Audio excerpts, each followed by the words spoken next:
My name is Chiwata Onyema. I am Baibi Sasa. So let's just have a kind of like a refresher course from, the conversation we had last week, identifying the talents our children have, and how to nurture this talent.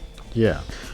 We talked about, first of all, observing. And we indicated, I think you brought this out, that every child has a talent.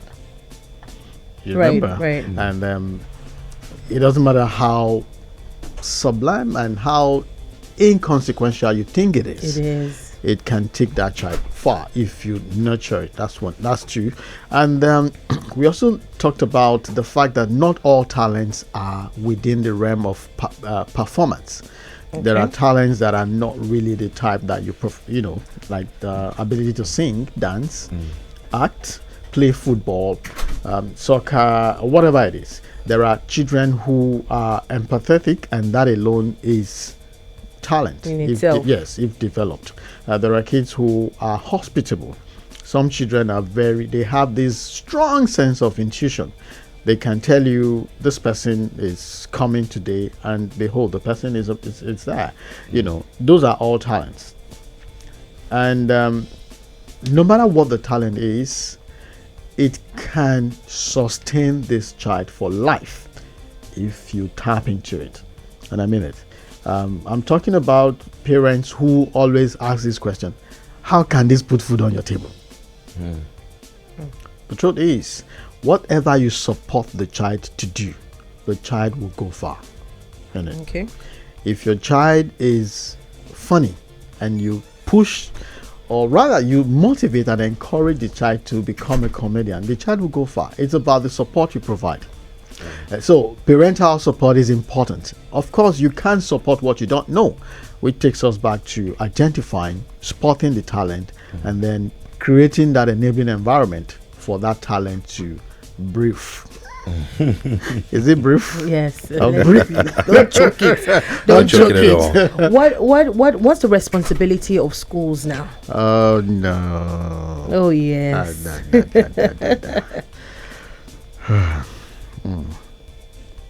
A lot. Right. I'm telling you. A lot. Okay, so let's start from the classroom. Okay. You have, assuming you have 20, 25 kids in your classroom. These are not just 25 kids. You have 25 talents. Okay. So if you can see them from that point of view, you're on the right path. So in a class of 25 kids, there's a dancer there, there's a farmer there, there's an entertainer there, there's a singer there, there's a chef there, there's there's a footballer there, there's a medical doctor there, there's a lawyer there. So if you can see these kids the way I'm describing each time you are in the classroom, that's problem. In fact, we've done 50% of the job. It means that each time you come into the class and you're preparing for a topic, let's say, give me one topic now. Photosynthesis. Yeah. Okay. Yeah.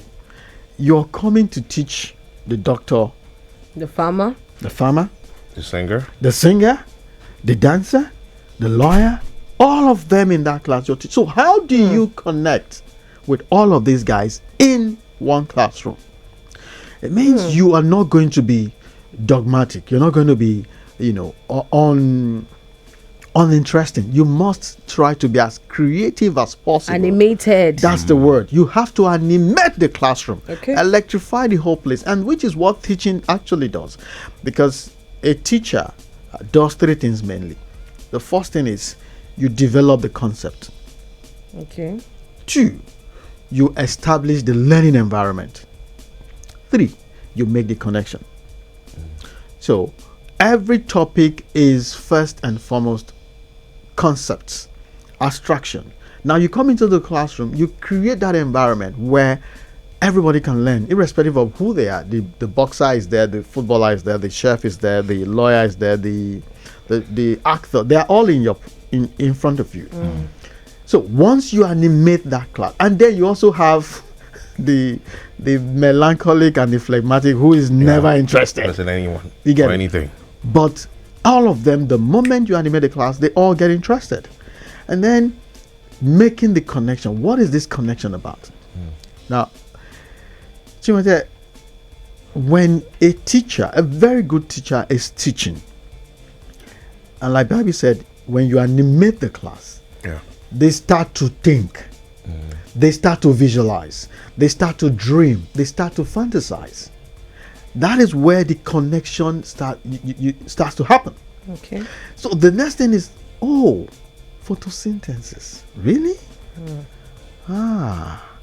Reproduction. The guy who is going to take that topic outside that classroom, that is when that decision is made. And there are some kids on the day of examination, they are not going to read their books. They will remember the animated class. Part. Yes. Everything that happens in that classroom, that is what they would take. Even as adults, I still remember some classes and all the drama that happened in the classroom because of the teacher who taught it. That is the starting point. So animating your class, seeing your children as talent rather than kids. That's one. Two, making the connection between that subject and life application. I call it the subject relevance. So, maths. Maths, people always say find S. I've been looking for S. S is not missing. X. That's because maths is taught as a subject, but maths is a life skill. So if you teach maths as a life skill, you will not just be fixated about finding S and not finding Y. You will let me know that, for instance, as a broadcaster, what is the place of maths in broadcasting? Audience, number of audience, the demographic. How many people are listening to City FM per time? How old are they? What is their earning power? What part of the city are they concentrated? What is the airtime per minute, per second, per hour, and all of that? This is maths. So if I'm dealing with CDFM and we're discussing, we're going to be talking about returns on investment. So I'm putting so and so amount per hour. What can I get? Looking at this demographic, that's where we've gone into mathematics. We're not talking broadcasting anymore. So if you're selling airtime and you're talking to me about airtime, we need to look at it based on returns on investment. How much am I putting down? How much am I selling? What's the number of people I'm selling to? And how much can I make each time I'm selling to this population of people? We've left English. We're not talking about figures. You're moving to tailoring. What is the size? What's my neck size? What's my waist size? We're measuring, isn't it? Right. Is it in meter? Is it in centimeter? Centimeters. You've moved into maths. It's elementary maths. You get it? How many yards do you have? And how many suits can you give me based on these yards? Who am I sewing for? Are they tall? Are they short? We've moved into numeracy. Architecture, the same thing. Interior design. It's not just about decoration. What is the length and breadth of this room? What is the length, the distance between the floor and the ceiling? Is it 3 meters? Okay, if it's 3 meters, how much, if you add all the walls, how much, what amount of paint can I use to paint the entire wall? If I'm mixing paint as well, how will I get this shade? You get it? We've moved to the fine arts now. So you are talking art, but you're calculating. There's mass inside. What is the density if you want to turn this place into an acoustic environment? What's the density? The noise level, the noise decibel. How many are you going to reduce? So you're calculating boards, materials. You've left the nitty-gritty. This is maths we're talking about. Okay. So maths is everywhere. Right. So if you tell the children that this is what happens when you understand maths, they will stop seeing it as a subject. It's like, this is part of my life. And when they stop seeing it as a subject, there's a connection between the talent that they have and how this can find expression. That's 3. And then, still on what schools can do. This is the cocoa now. Do you have people who understands talent as expressions of intelligence? Do you have people who can bring out the best in kids, even if they're not in the classroom? I'll give you an example. I was telling you guys last week that in my school we had what we call drama week, where students will pick a novel of their choice. Somebody will rewrite the story, retell it, and then script it for us to act. There's somebody who assumed the role of a casting director. I didn't even know what, we didn't know what casting directors, but somebody will cast the role. They'll give you, okay, Kingsley, you will play. It's like you look like you can play. Exactly. A fellow classmate will do that. And then somebody will direct the play. We were all in secondary schools. And then we have the drama week where each house, my school, we had college house. We had the names of all the past principals, So Monday, a particular house will act their play. We'll all watch. We'll score them. And by Friday, the last house would have acted. And then awards will be given to the best, the winning house. Yeah. And then they usually give awards to the best actor, supporting. All of these things, we did them in secondary school. Some of us, our ability to speak actually started from these roles. The teachers would just watch us, and it was like a carnival. That is talent management without you saying what it is. So today, do we have that system in school? I don't understand. Is drama still taught in schools? I'm not sure.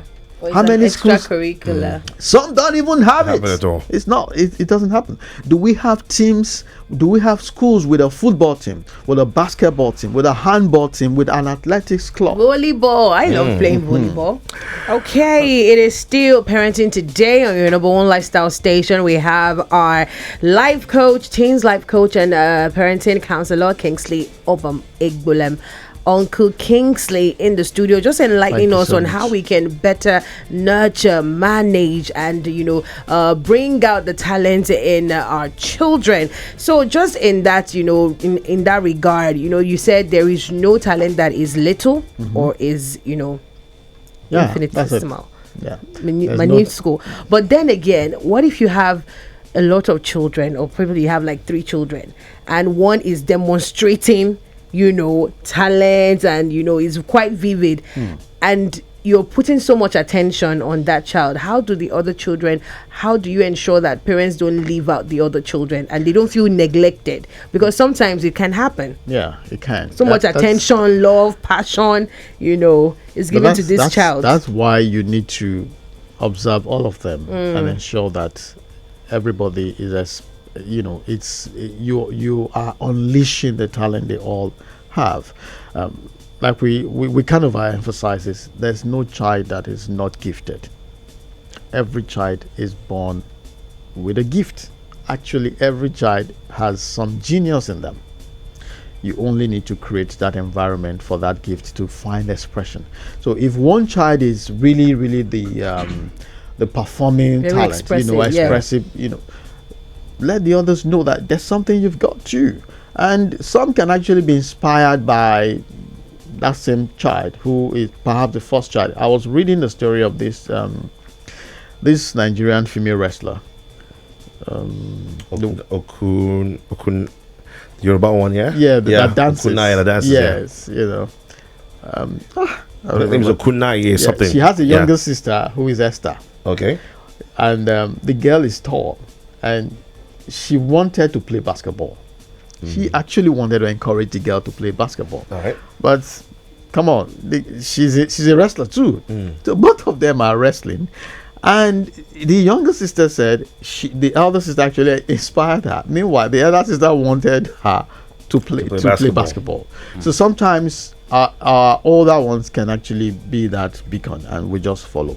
But the role of parents is, first of all, not to expect that each of the children will demonstrate similar talents. It may not happen. Most times it doesn't happen. They have different interests, they have different passions, and they have different aptitude. They will give expression to whatever it is that they've got. But by me, you asked the question about our schools. I think for me, that's another that's a graveyard for talents. Now, you have so many teachers who never wanted to teach. Okay. There are a lot of them out there. So Last many resort. of them will do anything to get out of the classroom. So you have teachers who internalize this pain and then project it on these children. Some have not recovered, have not healed from the fact that From the JAM trauma. messed up their destinies, so to speak. So you have a teacher who says, if not for JAM, I think I'll be you here. think I'll be here if I slap you. And you see that thing, it's Yeah. there. And I always say this: a wounded talent will wound other talents. That is what's going on in the classroom. So they're not interested in seeing the good in you. I used to have a friend who says he studied agri science, and the lecturer who teaches them then, who will come into the class, and the guy will say, "Oh, you guys are still in this place. You're wasting your life. You better go and look for something more important." This is an agri science lecturer telling the students you're teaching that they have no future, because agri science is a course that invalids actually study. Can you beat that? Now the reason he's lecturing is because there's nothing to do outside it. That's why he started to remain in the camp on campus. So that obviously is a wounded talent, and he's just projecting and reproducing after his own kind. So that's a warning. Parents need to watch out. The school you're taking your child to, be careful of the teachers they are going to be interacting with. Okay. If the teacher is frustrated, not because of what he or she is paid, but because he has not even actualized his or her own dream, your child will suffer because they can't inspire them. And don't forget, there are people whom you literally watch them give expression to their talent, and you are inspired and you just want to be like them. So if you're in a class where your teacher is a frustrated person, he wanted to become a lawyer, and jammed him, and now he's a teacher. That guy can't inspire you to teach. He can't. If you tell him, sir, I want to become a teacher, I say, you want to what? You better not. You get, so that's a dream he's just killed. And then you take it further. You have the JAM, the almighty JAM, that is the frustrator. Is there any word like that? Of brethren. The destroyer of destinies. Yeah. Now you see a child the child wants to study law. The child has done all the other things, but sorry. Now, I don't know if you are aware of this statistics. 1.8 million candidates actually wrote JAM this year. Our universities can only admit 420,000 students. JAM had given admission to about 630,000 students. So out of the 630 JAM admitted, only 420 would enter the classroom. So deduct that from the 1.8 that wrote JAM, about over 1 million will be writing JAM again next year, if they're still in Nigeria. Yes, that's one. Then you have another pathetic situation which unfolded, last week. I met two guys. I'll share one with you. The boy currently works in a furniture company. He's 22. He makes sofas, fantastic sofas. He started learning to make sofa when a tenant in their house, who has a furniture company, moved into their house. So at 13, he was just marking time with the guy in his business, and boom, he acquired the knowledge and the skill. But this guy wants to study banking and finance. See the way you're looking at me. He wants to study banking and finance, and he's written JAM the third time. This is the third time. So I met him. I said, "So, why do you want to study banking and finance?" So then the mother said, the parents said something to bank on just in case. I said, just in case of what? Just in case this furniture thing doesn't work out. But it's working out. The man who used to live in your father's house now has 2 houses in Lagos. And you can all attest to the fact that he built the house, those houses. Furniture making. And you have been with him since you were 13. Now you are 22.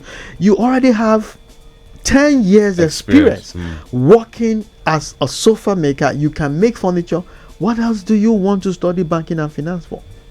Now you finish studying banking and finance, 4 years, you go and serve, you come back. What will you be doing? You'll be looking for a job in the bank where you already have a job in the furniture company. Okay, honestly, this topic is really, really interesting, and we just might, have to probably wrap it up or talk about it again next week, because a lot of people probably have questions that they probably want to share with us here on the show. So if you have any questions, just hold on to it.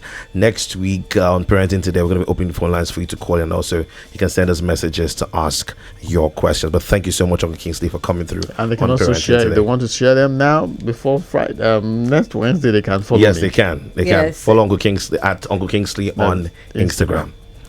All right, do not forget to Breakfast in the City. Battle of the Playlist returns. Yes, Today. the winner is back. The champion is back.